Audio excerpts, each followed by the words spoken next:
కేంద్ర బడ్జెట్లో రాష్ట్రానికి మళ్లీ అన్యాయం చేశారని అన్నారు డిప్యూటీ సీఎం బట్టి విక్రమార్క. మోదీని ఎన్నిసార్లు కలిసినా ప్రయోజనం లేదన్నారు. తెలంగాణకు జరిగిన అన్యాయంపై పార్టీలకు అతీతంగా స్పందించాలని కోరారు బట్టి. ఇక కేసీఆర్ ఎంక్వైరీపై స్పందించిన బట్టి ఎవరిపై తమకు కక్ష సాధింపులు ఉండవని అన్నారు.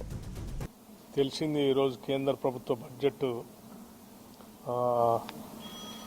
45.48 లక్షల కోట్ల బడ్జెట్ని అవుట్లే ప్రవేశపెట్టాం.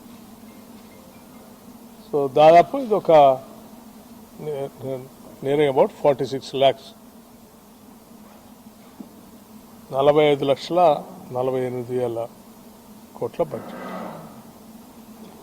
సో ఇంత పెద్ద భారీ బడ్జెట్లో చాలా పెద్ద మొత్తంలో తెలంగాణ రాష్ట్రం కోసం ఇందులో ఉంటాయని మేమంతా ఆశించాం. గౌరవ ముఖ్యమంత్రి రేవంత్ రెడ్డి గారు కానీ, నేను కానీ, లేకపోతే ఈ రాష్ట్ర నా సహచర మంత్రివర్గ సభ్యులు కానీ మేమందరం అనేక సార్లు గౌరవ ప్రధానమంత్రి గారిని, అట్లాగే ఆర్థిక శాఖ మంత్రుల్ని కలిసి ఈ రాష్ట్ర ప్రయోజనాల కోసం, అభివృద్ధి కోసం అనేక విజ్ఞప్తుల్ని రాతపూర్వకంగా ఇవ్వటం, మాతో పాటు గౌరవ పార్లమెంట్ సభ్యులను కూడా బృందాలుగా తీసుకుని వెళ్ళి కలిసిన విషయం మనందరికీ తెలిసిందే. మేము పెద్ద ఎత్తున ఆశించాం. మూసీ రిజర్వేషన్ సంబంధించిన దానిపైన కానీ, లేకపోతే ఇంకా ఇతరత్ర ఈ నగర చుట్టూ ఉన్నటువంటి అభివృద్ధి కార్యక్రమాల గురించి కానీ, రీజనల్ రింగ్ రోడ్డు గురించి కానీ, ఇతర ఇన్ఫ్రాస్ట్రక్చర్ సంబంధించినటువంటి అంశాలు కానీ వాటిలో పొందుపరుస్తారేమని ఆశించాం, ఇంక్లూడింగ్ మెట్రో రైలు సంబంధించి కూడా.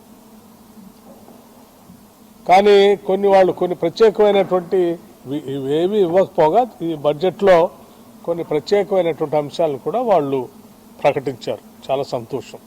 ఉదాహరణకి biopharma Shakti outlet 10,000 crores over next 5 years అని చెప్పారు. బయోఫార్మా పైన వాళ్ళు హైలైట్ చేసి పోదాం అనుకున్నటువంటి సందర్భంలో ముందుగా గుర్తు రావాల్సింది తెలంగాణ రాష్ట్రం. జీనోమ్ లాంటి వ్యాలీ ఇక్కడ జరుగుతున్నటువంటి బయోఫార్మా మీద జరుగుతున్నటువంటి విషయాలు ఈ దేశంకే కాదు ప్రపంచం మొత్తానికి కూడా తెలుసు. అటువంటి దాంట్లో తప్పనిసరిగా హైదరాబాదో లేదా తెలంగాణ రాష్ట్రాన్ని పొందుపరుచుకొని ఉంటారని ఆశించాం. కానీ అందులో కూడా ఏం లేదు. అట్లాగే ఎలక్ట్రానిక్స్ గురించి కూడా, ఎలక్ట్రానిక్స్ కాంపోనెంట్ సంబంధించి అవుట్లే 40,000 crores మెన్షన్ చేస్తున్నామని చెప్పారు.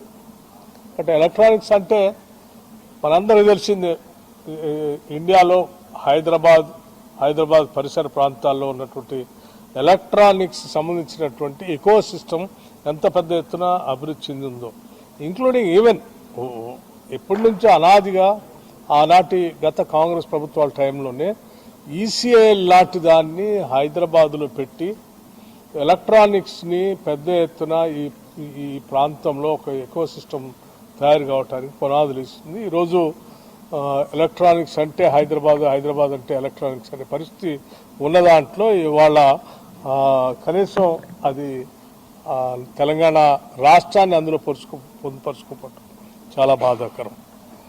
అట్లాగే ఎస్టాబ్లిషింగ్ ఆఫ్ కెమికల్ పార్క్స్ అన్నారు. కెమికల్ పార్క్స్ అనగానే ఫార్మా లాంటి ఇండస్ట్రీకి సంబంధించి హైదరాబాద్ తెలంగాణ రాష్ట్రం is known for pharma hub.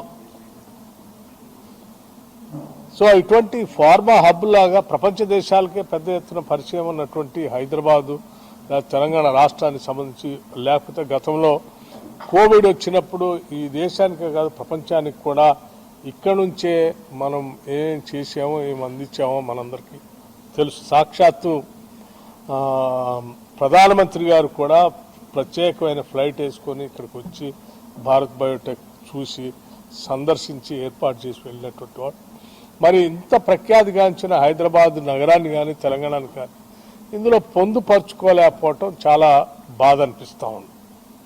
ఇది అట్లాగే ఎఫోర్డబుల్ స్పోర్ట్ గూడ్స్ అన్నారు. అఫోర్డబుల్ స్పోర్ట్స్ అన్నప్పుడు మనం అందరికీ తెలిసింది, ఈ మధ్యనే మనం స్పోర్ట్స్ మీద పెద్ద ఎత్తున ఈ రాష్ట్ర ప్రభుత్వం ఎంత పెద్ద ఎత్తున ముందు పోతుందో కూడా తెలుసు.